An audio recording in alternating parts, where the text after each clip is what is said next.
ሰውየውን አግኝቼዋለሁ። እርግጠኛ ነሽ ግን ዲና? ደህና ነሽ? አዎ አባቴ ደህና ነኝ። በልጃችን ምክንያት እኮ በጣም ተጨንቄያለሁ። ማርዳና አብርሃም ተገናኙ። ማርዳም አብርሃምን ይቅርታ ጠየቀችው። አብርሃም በጣም ተናደደባት። ቆይ ግን ለምንድነው ለምን ጥለሽን ሄርሽ? ቆይ ግን ይሄ ሁሉ ነገር ለምንድነው እንደዚህ? ምን ያክል በድዬሽ ነው ብሎ አብርሃምን ስቅስቅ ብሎ አለቀሰ። እንዲሁም ማርዳ ያለባትን ችግር ሙሉ ለሙሉ መናገር አልፈለገችም። ምክንያቱም ደግሞ አብርሃም አሁን ጥሩ ሁኔታ ላይ ስላልሆነ ሁሉንም ነገር መናገር አልፈለገችም። በመጀመሪያ ልጃችን ወደዚህ እንድትመለስ ማድረግ አለብን፣ ከዛም በኋላ የኔን ሁሉንም ነገር እነግራለሁ ብላ ማርዳም ለአብርሃም ነገረችው። አብርሃምም ማርዳ ስለመጣች በጣም ደንግጠዋል። እውነትም አልመሰለውም። በፍጹም ይህን ነገር ላምን አልችልም፣ ቆይ እንዴት ብሎም ይጠይቃታል። ማርዳም አሁን ላይ ሁሉንም ነገር እነግርሃለሁ በተረጋጋ መንፈስ፣ ነገር ግን አሁን ላይ ግን ለልጃችን መድረስ አለብን። ልጄ ሳቤላ በጣም ናፍቃኛለች። ስለዚህ ምን እንደሆነች እንኳን አላቅም፣ እናም ለሷ መድረስ አለብን በማለት ትወስናለች። እንዲሁም ቤቱን እንዳስያዘና እንዲሁም ደግሞ ማርዳ ቤቱን አብርሃም ቤቱን እንዳስያዘና እንዲሁም ሳቤላ ወደ ቤት የምትመለስበትን መንገድም ነገራትኝ። ማርዳም ብሩን እንደምትሰጠውና ነገር ግን ደግሞ ቤቱ እንዲመለስም አደረገች። ቲናና እንዲሁም ማርኮን ኪሳራ ውስጥ ገቡ። ማርኮን ብሩን የወሰደው ራሱ ነበረ፣ ነገር ግን ደግሞ አዛውሮ በመስጠት እናም አውቃ ዲና ያሰበች መስላ፣ ነገር ግን አብርሃምን ኪሳራ ውስጥ ለማስገባት ነበረ። ከአብርሃም የምትፈልገው የአብርሃምን ቤት መውረስ ነበር። ነገር ግን ሁሉም ነገር አልመቻ ሲል አሁን ላይ ግን ያደረገችው ነገር ሳቤላን አግታ ከሱ ብር መቀበል ነበረ። ስለዚህ ይህም ደግሞ ተሳክቶላት እያለ በስተመጨረሻም ግን መጨረሻው አላማረላትም። ምክንያቱም ደግሞ ሚስጥሯን ስለተሰማባትና እንዲሁም ደግሞ በተለይ ልዩ ሚስጥሯን ሁሉንም ነገር ስላወቀችባት ለማርዳ እውነቱን ነገረቻት። ማርዳ አብርሃምን በፍጹም ለማግኘት አልፈለገችም ነበር። ነገር ግን ደግሞ አሁን ላይ አብርሃም እየተጫወተችበት እንደሆነም ዲና ስታቅ፣ ስለዚህ በዚህ ጉዳይማ አልደራደርም፣ ሁሉንም ነገር እነግረዋለሁኝ። እናም አብርሃም ከተረዳ ይረዳኛል፣ እኔ ደግሞ ለነሱ ብዬ ነው ይጎዳሉ፣ እኔ ችግር ውስጥ ስገባ ወይም ደግሞ እኔ በሽተኛ ስለሆንኩኝ ለእነሱ በጣም ከባድ ይሆናል ብዬ ነው እንጂ እነሱን በፍጹም እስከ ሞት ድረስ መለየት አልፈልግም ነበር እያለች ማርዳ እያለቀሰች ለልዩ ነገረቻት። ልዩም ዲና ስታወራ የሰማቻትኝ አብራ የአብርሃምን ቤት ሙሉ ለሙሉ ለመውረስና እንዲሁም ደግሞ አብርሃም ለማርዳ ማለትም ለሳቤላ ሲል ሁሉንም ነገር እንደሚያደርግም ይህንን ስለምታቅ ነበር። ስለዚህ አብርሃምን በዚህ መንገድ ልጠቀምበት ብላ የሚያሰበች፣ ይህ ሁሉ ግን ሳይሳካላት ሲቀር በጣም ነበር የተናደደችው። ነገር ግን አብርሃም ሁሉንም ነገር አውቋል። ግን ደግሞ ምንም ቢሆን ልጅ ሳትመጣ በፍጹም አላምንም በማለት በተለይ ደግሞ ከአጋቹ ጋር አሁን ላይ ብሩን 1 ሚሊዮን ብር ማርዳ ስለሰጠችውና እንዲሁም ደግሞ ሳቤላ የምትመለስበትን መንገድ ስላስተካከሉ፣ ነገር ግን በስተመጨረሻም ዲና ብሩ እንዳትቀበላቸው በፍጹም አላቅም፣ ይሄ ያንሰኛል፣ እናም ደግሞ ሌላ 1 ሚሊዮን ብር እፈልጋለሁ በላቸው በማለት ከእንደገና ሌላ ችግር ውስጥ ትገባለች፣ ታስገባዋለች።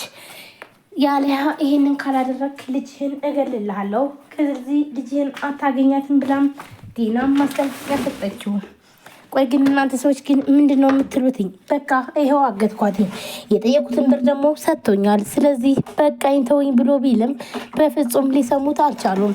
እናም አሁን ላይ ለማንኛውም ይህን ነገር በፍጹም ማድረግ አልችልም ብሎም ይለዋል። እንግዳውስ ልጅህን በህይወት አታገኛትም፣ እንገላታለን ብለው ማርኮንም ሆነ ዲና እውነቱን ይነግሩታል። ዲና አሁን ላይ በተለይ ደግሞ ለገንዘብ ብላ ቤቷንና እንዲሁም ደግሞ ልጆቿን ጥላ መታ ከማርኮን ጋር ማርኮን እስከ መታሰር ድረስ የደረሰበት ለገንዘብ ብለው ነው።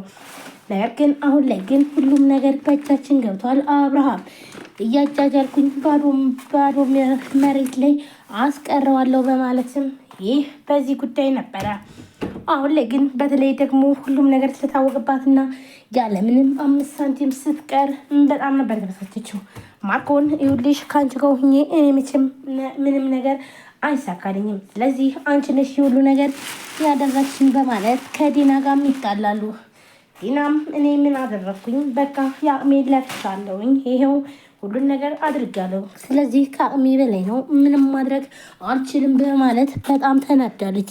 በተለይ ደግሞ ከአብርሃም ጋር በመጣላቷ በጣም ተሰምቷል። ምክንያቱም አብርሃምን ካሁን በኋላ በምንም አይነት ነገር ልታሞኘው አትችልም።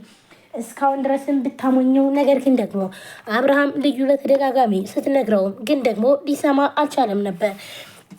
ዲና ተንኮለኛና እንዲሁም ደግሞ በጣም መጥፎ ሰውና እንዲሁም በተለይ በአብርሃም ላይ ሴራ እንደምታሴርበትኝ ይህን ሁሉ ነገር ሲሰማ በጣም ነበር ያዘነው። መጀመሪያ ግን አመኛት ነበረ። እናም አሁን ላይ ግን ክዳኛለች። ነገር ግን አሁን ልጅ የመመለሷን ነው የምፈልገው፣ ሌላ ነገር ምንም አልፈልግም በማለት ከዋሌ ብዙ ነገር እያደረገች መሆኑን አውቄባታለሁ። እቺ የማትረባ ሰው ነች በማለት ዲናን በጣም ተናዶና ተበሳይቶ ይናገራታል። ማርዳም አሁን ላይ በጣም ደስ ብሏታል። በተለይ ሳቤላ ወደ ቤት ከመጣችን በኋላ ሁሉም ነገር እንደሚስተካከላትና እንዲሁም ደግሞ ከአብርሃም ጋርም እውነቱን ነግረው አብረው እንደሚቀጥሉ ወይም ደግሞ እስክትሞት ድረስ ያሊያም ደግሞ ልትድንም ስለምትችል ስለዚህ እሱ ፈጣሪ ያውቃል ብላለች። ልዩንና እንዲሁም ደግሞ ዶክተር ርብቃን እገላቸዋለሁ በማለት ዛቻም አደረገባቸው። በተለይ በእናንተ ምክንያት ነው ይህ ሁሉ ነገር ያጣሁት። ስለዚህ ልዩ የምትባይ አለቅሽም እገልሻለሁ ሲላትም ነበረ። ልዩን አሁን እገልሻለሁም በማለት በጣም ብዙ ነገር ሲላትና እንዲሁም ደግሞ እዚህ ቤት ውጭና አለቅሽም እያላትም እያስፈራራት ይገኛል። ነገር ግን ሙልጭና እንዲሁም ደግሞ ልዩ አንድ ላይ በመሆን ያገቱትኝ ወይም ደግሞ የነ ዲና ባርትራባ ይህንን እስካሁን ድረስ ሚስጥሩንና እንዲሁም ደግሞ በተለይ ህገወጥ ስራ እንደሚሰሩና እንዲሁም ደግሞ መሳሪያም እንደሚያዘዋውሩ እውነቱን ነገራቸው። ስለዚህ እኛ ህገወጥ ስራ እንሰራለን ሁሉንም ነገር ሲነግራቸው በጣም ተናደው፣ በተለይ ደግሞ እስካሁን ድረስ ምን አደረጋችሁ ብለውም ሲጠይቁት እስካሁን ድረስ ብዙ ነገር አድርገናል፣ ብዙ ህገወጥ ስራዎችን እየሰራንም እንገኛለን። ዲና እኔ ማርኮን አንድ ላይ በመሆን ሁሉንም ነገር እየሰራን እንገኛለን በማለትም ይናገራል። ስለዚህ ይህ ሁሉ ነገር ሪከርድ አድርገውም ስለያዙ ልዩም ምንም ቢሆን አሁን ላይ ቢያስፈራራትኝ፣ ነገር ግን ደግሞ በጣም ከባድ መረጃም አለበትኝ ማርኮን አሁን ላይ በተለይ ደግሞ ማርኮንና ዲና እንዲሁም ደግሞ እኔ ነኝ አንድ ላይ ሆነን ህገወጥ ስራ ስንሰራ የቆየ ነው ብሎም ስላለ፣ ስለዚህ ይህ ነገር ደግሞ ለነሱ ችግር ነው ስለሆነ አደጋ ስለሚጥልባቸው ይህ ደግሞ ሁለታቸውንም ወደ እስር ቤት የሚወረውራቸው ስለሆነ ማርኮንና ዲና አሁን ላይ በጣም ከባድ ችግር ውስጥና እንዲሁም አጣብቂኝ ውስጥ ገብተዋል። በተለይ ደግሞ ወጌ የሚባለው ወይም ደግሞ አብሯቸው የሚሰራው ሰው ቆይ ግን ለምንድን ነው የሁሉ ነገር እየሆነ ያለው በማለትም ይነግሩታል። እኔ ምንም ነገር የማውቀው ነገር የለም፣ ግን ደግሞ አግተው ነበር በሰዓቱ፣ እናም መናገር ያለብኝን ተናግሬያለሁ በማለት ይመልሱለታል። ቆይ አንተ ግን ለምንድን ነው ይህ ሁሉ ነገር እየዘባረከው ብሎም ማርኮን አንተን አልለቅም ሲለውም ነበረ። ግን ደግሞ ምንም ማድረግ አልችልም ከአቅሜ በላይ ስለሆነም ነው በማለት መለሰላቸው። ሰላም ጤና ይስጥልን ውድና የተከበራችሁ የቻናል ቤተሰቦች እንዴት ናችሁ? ለዚህ ቻናል አዲስ ናችሁ ሰብስክራይብ፣ ላይክ፣ ሼር በማድረግ ቤተሰቡ ነው። ቤተሰብናችሁ ወንድሞቼ ከልብ ነው አመሰግነው። እንግዲህ በዛሬው ዕለት ሳቤላ ቀጣይ ክፍል ይዤላችሁ መጥቻለሁ። ሁላችሁም በጣም አስጠላን፣ ምንድነው ይሄን ያክል አንዛዛችሁት? ሳቤላ ለምንድን ነው የማትለቀቀው? ለምንድን ነው ወደ ቤቷ የማትመለሰው? እያላችሁ ሁላችሁም አስተያየት እየሰጣችሁ ነበረ። በዛሬው ዕለት ሳቤላ ትለቀቃለች። ሁላችሁም ቪዲዮዎችን ላይክ፣ ሼር፣ ሰብስክራይብ እያደረጋችሁ አበረታቱን ውድ ቤተሰቦች። እንግዲህ ሳቤላ እስካሁን ድረስ ደግሞ በድጋሚ እንደታገተችና እንዲሁም ደግሞ በተለይ መጀመሪያ ወደ ቤት ይዟት ሂዶም ነበረ። ግን ደግሞ በኋላ ላይ ግን ከእንደገና አግታት በተባለው መሰረት ሳቤላን ሳይፈልግ በግዴታ ለልዩ ሲል ወስዶ ማግቷታል።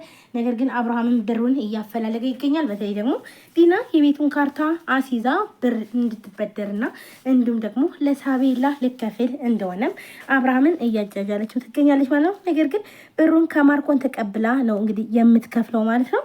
ይህ ማለት እንግዲህ ለራሳቸው ነው፣ ብሩን ራሳቸው ከፍለው ነው ካርታውን ሙሉ ለሙሉ ለራሳቸው ሊቀበሉ ስለፈለጉት ነው።